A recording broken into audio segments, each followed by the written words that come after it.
যত দ্রুত সম্ভব শিক্ষার্থীদের ৯ দফা দাবি মেনে নিতে সরকারের প্রতি আহ্বান জানিয়েছেন বিভিন্ন শ্রেণী পেশার মানুষ। দাবি পূরণে শিক্ষার্থীদের সাথে সংহতি জানিয়ে প্রতিবাদ মিছিল ও মানববন্ধন করেছে শিক্ষক, সাংবাদিক ও অভিভাবক সমাজ। এদিকে চলমান জাতীয় সংকট সমাধানে সকল রাজনৈতিক দলকে ঐক্যবদ্ধ হয়ে আলোচনার মাধ্যমে সমাধানের আহ্বান জানিয়েছেন ঢাকা বিশ্ববিদ্যালয়ের উপাচার্য ASM মাকসুদ কামাল। জুনায়েদ আল হাবিবের রিপোর্ট। শিক্ষার্থীদের আন্দোলনকে সমর্থন জানিয়ে মানববন্ধন ও প্রতিবাদ মিছিল করেন অভিভাবকরা। রাজধানীর শাহবাগে জাতীয় জাদুঘরের সামনে সন্তানের পাশে অভিভাবক ব্যানারে এ কর্মসূচি পালিত হয়। আজকে জনগণ চুপ করে বসে আছে, কালকে জনগণ চড়াও হবে ওনাদের উপরে। আমাদের বাচ্চাদের উপর যেভাবে ওনারা চড়াও হচ্ছেন, কালকে যখন ওনাদের সন্তানদের উপর চড়াও হবেন তখন ওনারা বুঝবেন যে আমাদের কেমন লাগছে। তারা যদি মনে করে যে এই সরকারের কাছে আমরা বিচার চাইবো না, আমরা তাদের পাশে আছি। তারা যদি মনে করে এই সরকার পদত্যাগ করতে হবে এক্ষুনি, আমরা তাদের পাশে আছি।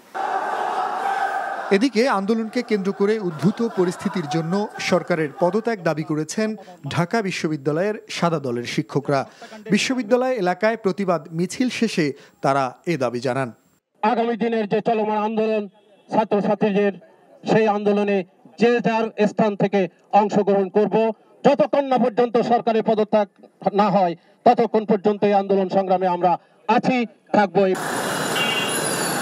বর্তমান পরিস্থিতি মোকাবেলায় জাতীয় সংলাপের আহ্বান জানিয়ে শিক্ষার স্বাভাবিক পরিবেশ ফিরিয়ে আনতে অবিলম্বে বিশ্ববিদ্যালয় খুলে দেওয়ার দাবি জানান ঢাকা বিশ্ববিদ্যালয়ের নীল দলের শিক্ষকরা। নিরাপদ যে শিক্ষার্থীরা গ্রেপ্তার হয়েছে তাদের অবিলম্বে মুক্তিদানের জন্য আমি সরকারকে অনুরোধ করব। যে একটি দাবি আন্দোলনকে সেটিকে তার একটি সুষ্ঠু পরিসমাপ্তি দেওয়া প্রয়োজন। আলোচনার মধ্য দিয়ে এখানে সেটি হতে পারে। দ্রুততম সময়ে বিশ্ববিদ্যালয়ের একাডেমিক কার্যক্রম শুরু করার জন্য ঢাকা বিশ্ববিদ্যালয় নীল দল জোর দাবি জানাচ্ছে।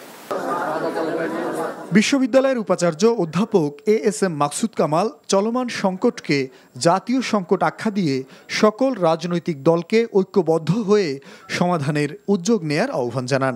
সংকটটি হলো একটি জাতীয় সংকট, সেটি জাতীয়ভাবেই সকল রাজনৈতিক দল দায়িত্ব নিয়েই সেটি সমাধান করা উচিত।